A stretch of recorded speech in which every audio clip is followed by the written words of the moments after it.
નમસ્કાર મિત્રો આજની વિડીયોમાં વાત થશે દેશ અને દુનિયાના સુપરફાસ્ટ સમાચારની। સૌપ્રથમ વાત કરીએ તો ભારત અને પાકિસ્તાન વચ્ચે અત્યારે ઘર્ષણ ચાલી રહ્યું છે, ત્યારે સૌથી મોટું અપડેટ સામે આવી રહ્યું છે। ભારતનો પાકિસ્તાન ઉપર મોટો હુમલો જોવા મળ્યો છે। પાકિસ્તાનના હુમલા બાદ ભારતે ભારે તબાહી મચાવી દીધી છે। ભારતીય સેનાએ પાકિસ્તાનના 4 એરબેઝ ઉપર મોટો હુમલો કર્યો છે। ભારતે નૂર ખાન એરબેઝ, મુરીદ એરબેઝ, રફીકી એરબેઝ અને રહીમ ખાન એરબેઝ ઉપર હુમલા કર્યા છે, જે અંગેના એક વિડીયો પણ સામે આવ્યા છે। પાકિસ્તાનના રહીમ યાર ખાન એરબેઝનો એક વિડીયો પણ સામે આવ્યો છે, જેના રનવે ઉપર મોટો ખાડો પણ પડી ગયો છે। મિત્રો, અન્ય મહત્વના સમાચારની વાત કરીએ તો હવે યુદ્ધ થઈને રહેશે કે શું? ઓપરેશન સિંદૂર વચ્ચે ભારતે એક મોટો અને સૌથી મોટો નિર્ણય લીધો છે। હવે જો ભારત વિરુદ્ધ કોઈ પણ પ્રકારની આતંકવાદી કાર્યવાહી થશે તો ભારત તેને યુદ્ધ ગણશે। ભારત યુદ્ધ મુજબ હવે જવાબ આપનારું છે। મિત્રો, અન્ય મહત્વના સમાચારની વાત કરીએ તો દિલ્હી પર મિસાઇલ હુમલાની કોશિશ કરવામાં આવી છે। એવા સમાચાર સામે આવી રહ્યા છે કે રાત્રે પાકિસ્તાન દ્વારા ફતેહ 2 નામની મિસાઇલ છોડવામાં આવી હતી। સૂત્રોના જણાવ્યા અનુસાર આ મિસાઇલનું લક્ષ્ય દિલ્હી હતું, પરંતુ તેને હરિયાણાના સિરસામાં તોડી પાડવામાં આવી હતી। ઓપરેશન સિંદૂરનો બદલો લેવા પાકિસ્તાન ભારત ઉપર હુમલા કરી રહ્યું છે, જો કે તેના બધા હુમલાઓ નિષ્ફળ સાબિત થઈ રહ્યા છે। મિત્રો, અન્ય મહત્વના સમાચારની વાત કરીએ તો પાકિસ્તાનનો દાવો સામે આવ્યો છે કે ભારતે 3 એરબેઝને નિશાન બનાવ્યા। પાકિસ્તાની સેનાના પ્રવક્તાએ જણાવ્યું છે કે ભારતે તેના એરબેઝને બેલિસ્ટિક મિસાઇલથી નિશાન બનાવ્યા છે, જેની સંખ્યા 3 છે। તેમનું કહેવું છે કે રાત્રે ભારતે પાકિસ્તાન ઉપર એક પછી એક કુલ 6 બેલિસ્ટિક મિસાઇલો છોડી હતી। આ હુમલામાં રાવલપિંડીમાં નૂર ખાન એરબેઝ, સોરકોટમાં રફીકી એરબેઝ અને મુરીદ એરબેઝને નિશાન બનાવવામાં આવ્યું હતું, જો કે ભારત દ્વારા તેની પુષ્ટિ કરવામાં આવી નથી। મિત્રો, અન્ય મહત્વના સમાચારની વાત કરીએ તો જેસલમેર અને બાડમેરમાં લોકડાઉન જેવી પરિસ્થિતિનું નિર્માણ થયું છે। ભારત પાકિસ્તાન યુદ્ધ વચ્ચે રાજસ્થાનમાં હાઈ એલર્ટ આપવામાં આવ્યું છે। અહીં જેસલમેર અને બાડમેરમાં લોકડાઉન લાગુ કરવામાં આવ્યું છે। આ જિલ્લામાં દુકાનો બંધ કરી દેવામાં આવી છે, લોકોને બહાર ન નીકળવાની અપીલ કરવામાં આવી છે। બંને જિલ્લામાં રેડ એલર્ટ આપી દેવામાં આવ્યું છે। મિત્રો, અન્ય મહત્વના સમાચારની વાત કરીએ તો પાકિસ્તાનમાં ફરીથી ભૂકંપના આંચકા આવ્યા છે। અત્યારે ભારત અને પાકિસ્તાન વચ્ચે તણાવની પરિસ્થિતિ છે, ત્યારે પાકિસ્તાનથી એક માઠા સમાચાર સામે આવ્યા છે। જોરદાર ભૂકંપનો આંચકો નોંધાયો છે। પાકિસ્તાનમાં ફરી એકવાર તીવ્ર ભૂકંપના આંચકા અનુભવાયા છે। ભૂકંપની તીવ્રતા રિક્ટર સ્કેલ ઉપર 4.7ની માપવામાં આવી હતી। ભૂકંપનું કેન્દ્ર અફઘાનિસ્તાનમાં માનવામાં આવી રહ્યું છે।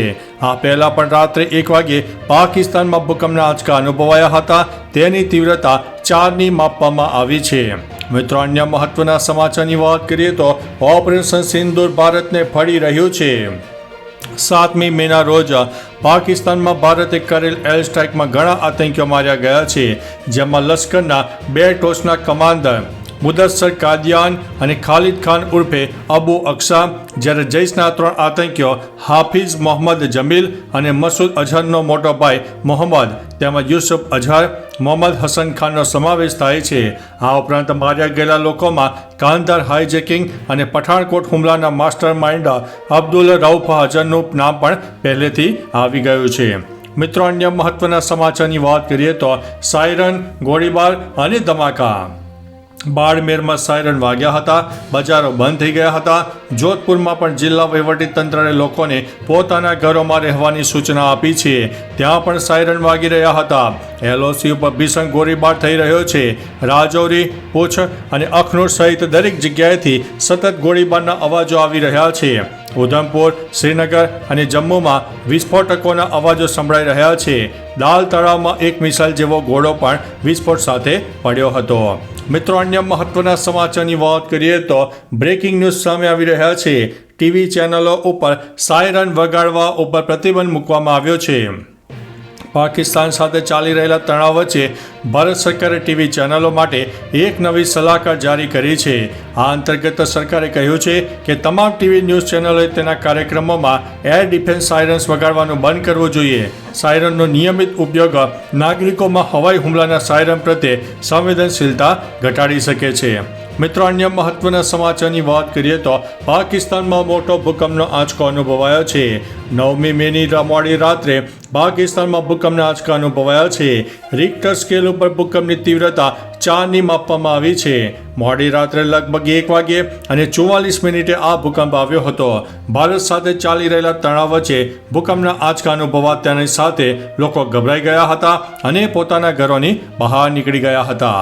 મિત્રો અન્ય મહત્વના સમાચારની વાત કરીએ તો દેશના 32 એરપોર્ટ બંધ. ભારત પાકિસ્તાન યુદ્ધને ધ્યાનમાં રાખીને ડીજીસીએ કહ્યું છે કે ઉત્તર અને પશ્ચિમ ભારતના 32 એરપોર્ટ આ મહિનાની 15 તારીખ સુધી બંધ રહેશે. આલમપુર, અંબાલા, અમૃતસર, અવંતીપોરા, ભટિંડા, હલવારા, હિંડોળ, જમ્મુ, ચંદીગઢ, ભુજ, બિકાનેર, જામનગર, કંડલા, કાંગડા, કિશનગઢ, કુલ્લુ મનાલી, જામનગર, જેસલમેર, જોધપુર, લુધિયાણા, રાજકોટ, શિમલા, શ્રીનગર અને અન્ય એરપોર્ટ પણ બંધ કરી દેવામાં આવ્યા છે. મિત્રો અન્ય મહત્વના સમાચારની વાત કરીએ તો ભારતે પાકિસ્તાનની ચોકી અને લોન્ચ પેડ્સનો નાશ કર્યો છે. છેલ્લા 2 દિવસથી પાકિસ્તાન ભારત પર ડ્રોન વડે હુમલા કરી રહ્યો છે. જોકે ભારતીય સેના તેનો જડબાતોડ જવાબ આપી રહી છે.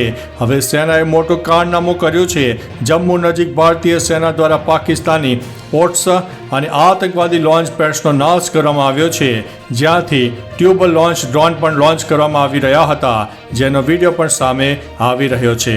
મિત્રો અન્ય મહત્વના સમાચારની વાત કરીએ તો ચિનાબ નદી પરના બંધના 5 દરવાજા ખોલી દેવામાં આવ્યા છે. ભારતે પાકિસ્તાન સામે વધુ એક મોટી કાર્યવાહી હાથ ધરી છે. ભારતે ચિનાબ નદીમાં વધુ પાણી છોડી દીધું છે. ચિનાબ નદી પર બનેલા રિયાસી સલાલ ડેમના 5 દરવાજા ખોલવામાં આવ્યા છે. આનાથી પાકિસ્તાનમાં પૂર જેવી પરિસ્થિતિ સર્જાઈ શકે છે. ભારતે પહેલા બધા દરવાજા બંધ કરી દીધા હતા. હવે ધીમે ધીમે દરવાજા ખોલવામાં આવી રહ્યા છે. મિત્રો અન્ય મહત્વના સમાચારની વાત કરીએ તો ફેક ન્યૂઝ રોકવા માટે મેટા એક્સ પર સરકારનું દબાણ. ભારત પાકિસ્તાન તણાવ વચ્ચે કેન્દ્ર સરકાર મેટા અને એક્સ એટલે કે ટ્વિટર પર ખોટા સમાચાર રોકવા માટે દબાણ કરી રહી છે. એવા સમાચાર છે કે કેન્દ્ર સરકાર આઈટી એક્ટ હેઠળ સોશિયલ મીડિયા પરથી દરરોજ 1000થી વધુ પોસ્ટ દૂર કરવાના નિર્દેશો આપી રહી છે. 8000 એક્સ એકાઉન્ટ બંધ કરવાનો ઓર્ડર પણ આપવામાં આવ્યો હતો. આમાં આંતરરાષ્ટ્રીય સમાચાર સંગઠનોના એકાઉન્ટનો પણ સમાવેશ થાય છે. મિત્રો અન્ય મહત્વના સમાચારની વાત કરીએ તો રાજસ્થાનમાં ધમાકા સાથે પડી હતી મિસાઇલ. રાજસ્થાનના બાલોતરાના ગીડા વિસ્તારમાં વિસ્ફોટ સાથે આકાશમાંથી મિસાઇલ જેવી વસ્તુ પડી. પોલીસે ઘટના સ્થળે પહોંચીને મામલાની તપાસ શરૂ કરી હતી. તે સમયે સેનાના સૈનિકો પણ સ્થળ ઉપર હાજર હતા. પાકિસ્તાન દ્વારા જેસલમેર અને બાડમેરમાં ઘણા ડ્રોન હુમલા કરવામાં આવ્યા હતા, પરંતુ ભારતીય સેનાએ આ બધા ડ્રોનને તોડી પાડ્યા છે. મિત્રો અન્ય મહત્વના સમાચારની વાત કરીએ તો ભારતે 6 બેલિસ્ટિક મિસાઇલો છોડી છે તેવું પાકિસ્તાની સેનાએ જણાવ્યું છે. પાકિસ્તાની સેનાએ દાવો કર્યો છે કે ભારતે 6 બેલિસ્ટિક મિસાઇલો છોડી છે. ISRPSR ના director general lieutenant general Ahmed Sharif ચૌધરીએ દાવો કર્યો હતો કે ભારતે ભારતીય પંજાબના જલંધર જિલ્લામાં આવેલા તેના આદમપુર બેઝ પરથી 6 બેલિસ્ટિક મિસાઇલો છોડી હતી.